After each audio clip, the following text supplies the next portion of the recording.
So here we are, after 6 very fun, long days at the Statue of Liberty. And let me tell you something about it. I didn't get too many shots of it because I was really, really, really tired. It's definitely a lot smaller than I thought it would be. And after we looked at it, we all went into a museum for a little bit, and then we went back to shore and walked around for a bit.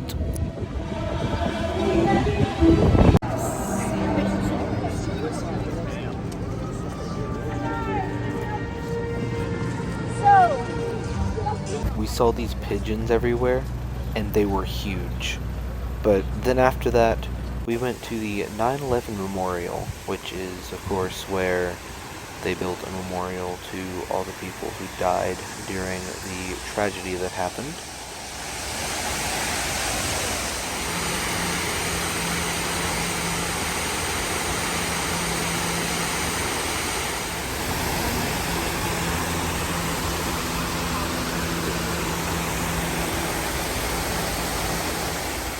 And then we got on the subway and we got back to our hotel and got on a bus because it was time for us to go home. Well, do you have like a diagram or something? Okay.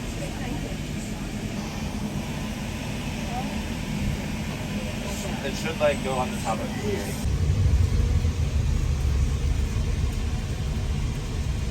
So we get to the airport and bring all our bags inside, and we're not moving. We're kind of just stuck in this one area. So yeah, what happens now? So we're stuck in New York. American Airlines canceled our flights and pushed them to the next day, so that means we're stuck here. Luckily, the company we traveled with was just so very kind and paid for Ubers and a hotel and dinner for the night. So we go to our hotel, and then we all watch the Tonys together in New York. Bruh, Miss Lynn! This is a conflict. And no room. What the? Kylie, just sit on your nightstand. That's where you need to go. So we go to sleep, and then very early the next morning, we wake back up and get on another Uber to go to the airport. And on our way there, we do some rapping. My name is Will, and I'm here to say we were in New York for an extra day. Now we're going to the airport. I did not think of a rhyme for port. Alright, that's it. I got you in the first half. You thought I was good.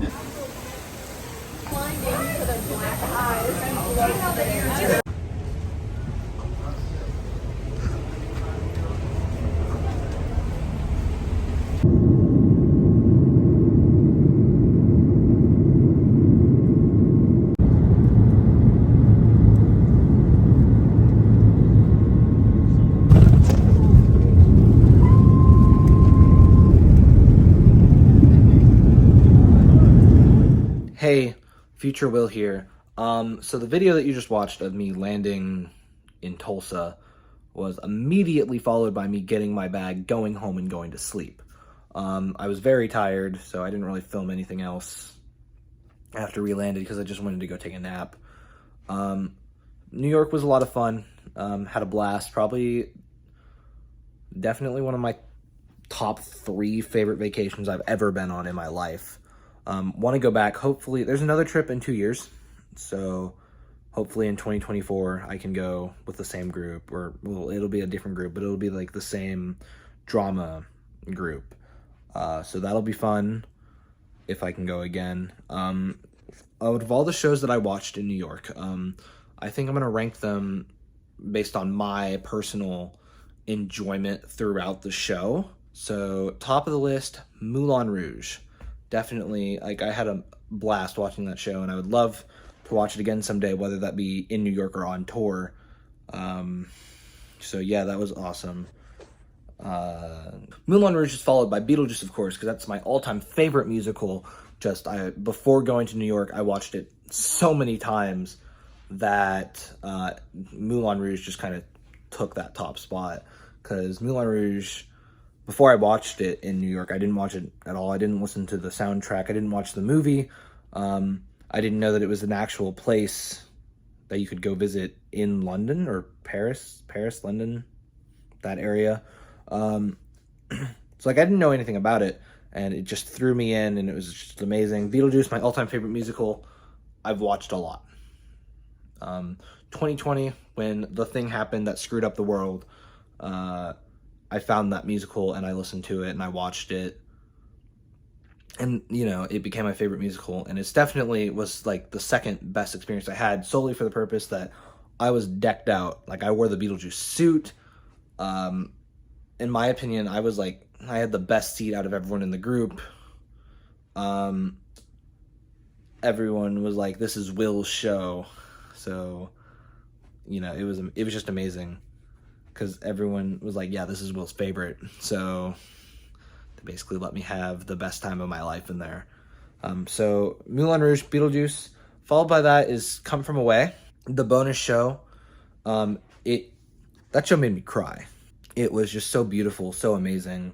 The story that it tells, which it's hard to describe, but it tells, you saw in the video where I like reviewed it and like talked about it, that it follows the true story of a bunch of planes that had to touch ground in Gander, Newfoundland, following the 9/11 attacks, and like the stories that happened there in this small town.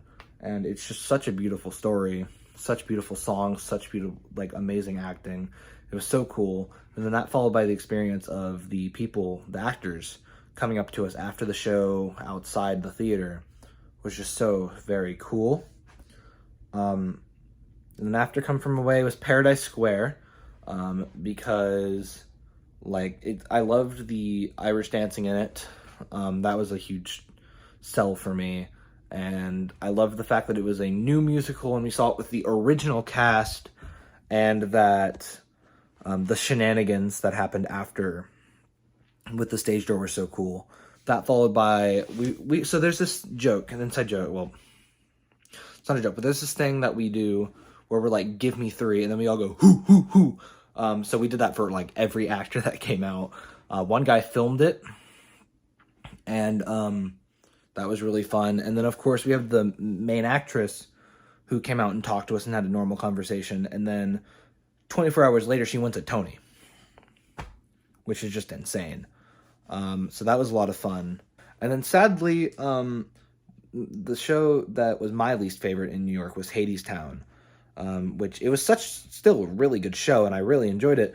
But I don't have the greatest appreciation for Greek mythology, because I never, growing up, I've never looked into it or watched the Percy Jackson films, read the books. So I'm just not the greatest.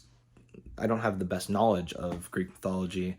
And I only knew the baseline story of Orpheus and Eurydice from a one-act that I watched during a one-act competition. And I was told that was the worst telling of that story ever. But I got the baseline so I could follow my way through the musical.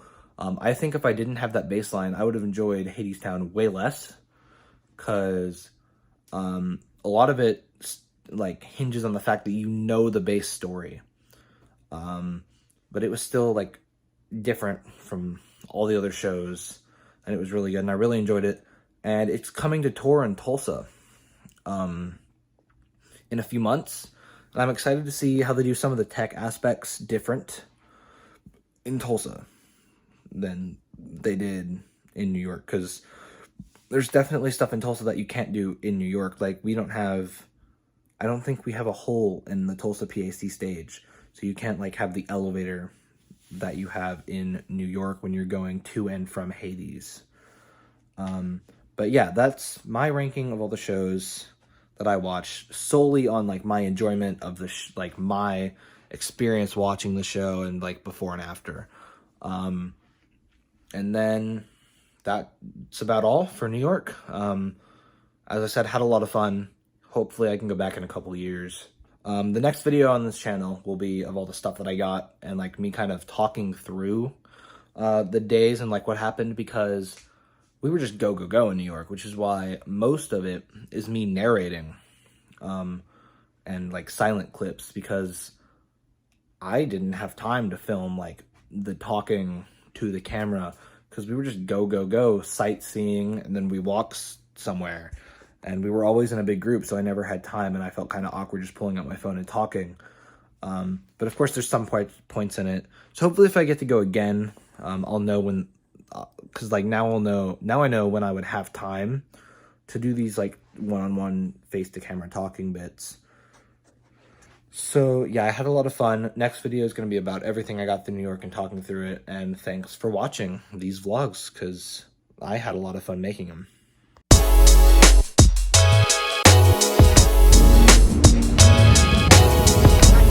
Joseph's ready. He's going to get that daily view with that.